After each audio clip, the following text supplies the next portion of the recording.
The data flywheel is the business model of modern AI. It's the business model of the second part of the first half of the 21st century. What do I mean with that? Data flywheel has been tossed around in Silicon Valley quite a bit. I just listened to an interview with the founder of Turing, great company that teaches AI models how to code. So they use real people to teach models how to code. Very smart business model, everything fine there. I use this as an inspiration to think about the actual idea. Well, what does it mean to have a data flywheel? Let me first define data flywheel and then talk about how we see businesses evolve into the near future. This is not even a podcast. It's September 16, 2025. This is Crim Telco. For the year, we're up 10%. The market's up 11%. We're underperforming by 1%. Tesla had a good run recently, driven by Elon Musk buying $1 billion worth of stock, which we interpret as him actually buying into a massively undervalued company. According to our model, the fair value is about 550. We will be sold at 650 this year. So there's lots and lots of upside driven by AI and FSD. So this is definitely difficult to see. I don't think the market is wrong in a sense that it's mispricing Tesla because it's doing something wrong. The market is doing what it knows how to do, which is run a discounted cash flow model on businesses that it understands. What it doesn't understand is a transport as a service business. It doesn't understand the scalability of AI. Quite frankly, most people don't understand. Probably even the people in the AI business themselves don't quite understand what it actually means to build gigawatt scale data centers. So I don't blame the markets, but I can see that an insider like Elon Musk can see a little bit around the corner. He also has access to, let's say, FSD version 14. So he sees certain advancements in AI that we don't see, and therefore this is a very strong signal. Now let me talk about the actual thesis of this particular episode. That what does it mean to have a data flywheel? Traditionally, what it means is that you have a business. A business typically consists of transactions. You kind of collect all those transactions, and then you try to make sense out of it. And if you can find a way to feed the transactions back into an algorithm that improves your business, you have a, I call AI 1.0 business. So this has been in particular the case with Google, and to some extent in principle, it should have been the idea of social media. I think social media diverged very early on into advertising and kind of, totally missed the point. And that's why social media businesses today are dying businesses and not interesting for us. But what we mean with data flywheel actually is much, much more aggressive than that. What we mean is that you build the business around collecting data so you can improve the business. So the data is the business. And one good example would be FSD.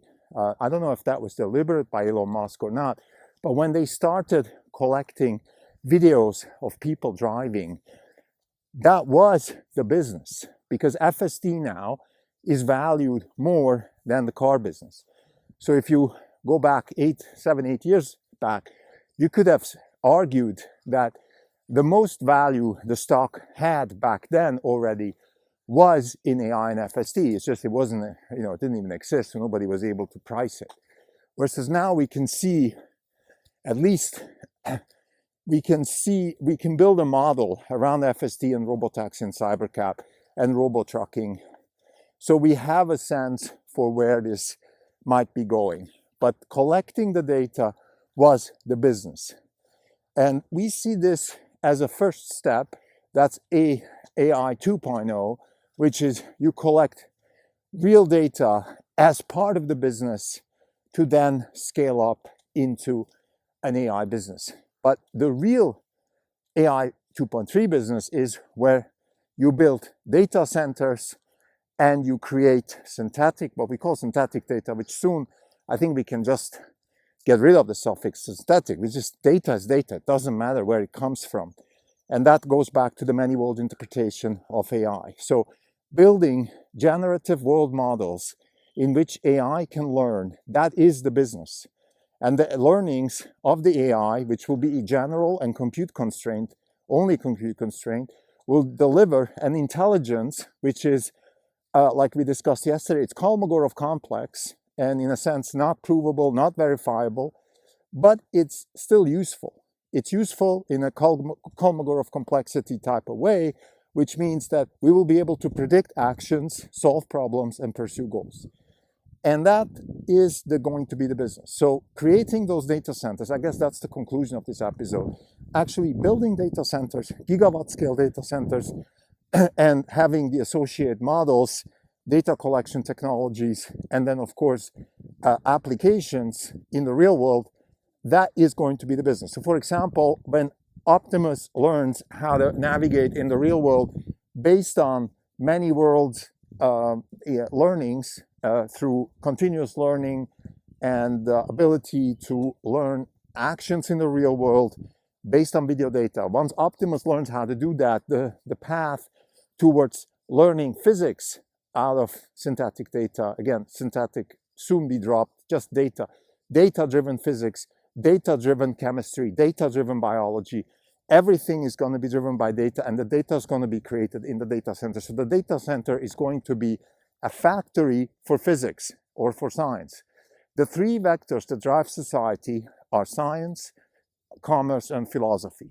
Let's put philosophy on the back burner here just for a second. Maybe philosophy is the place where humans are allowed to go crazy, where we don't need to learn from experience, where we can just really do what David Deutsch likes so much, which is creatively explore the world, come up with stuff, do crazy things, crazy thought experiments, and so on and so forth. But the other two, commerce and science, in my opinion, in the next few years will be fully data-driven. In other words, there will not be any other way to conduct commerce or science than the one where you have a data flywheel. And if you don't, you're just going to be falling behind. You can already see that, for example, just today, this is a tangent, but I just want to illustrate my point.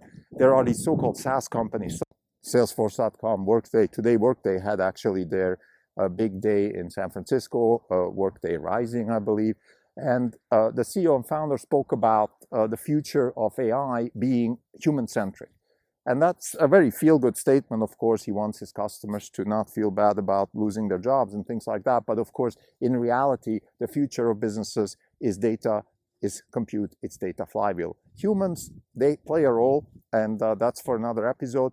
But fundamentally, the businesses of the trillion-dollar businesses of the future are those that will build data flywheels where we actually have data which is being pursued deliberately to create better products and better data. So that's the data flywheel.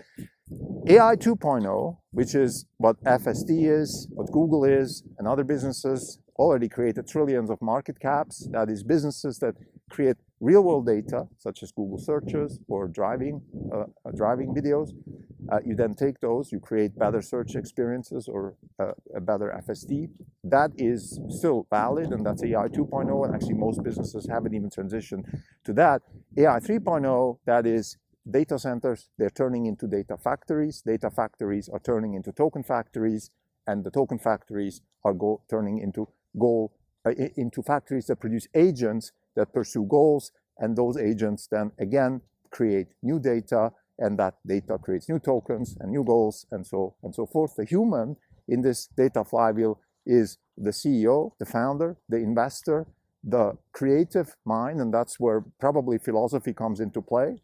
The big questions: what do we want? How do we want to live? What kind of world do we want? Do we want to have a city like New York City, which is run by a communist mayor and has a traffic congestion problem? Or do we want to have a city that doesn't have traffic congestion problems, that solves problems maybe like Las Vegas, where you don't have to wait, you pay less, you have less accidents, and everybody feels better and can contribute to society in a much more productive way? That's up to us. That's philosophy.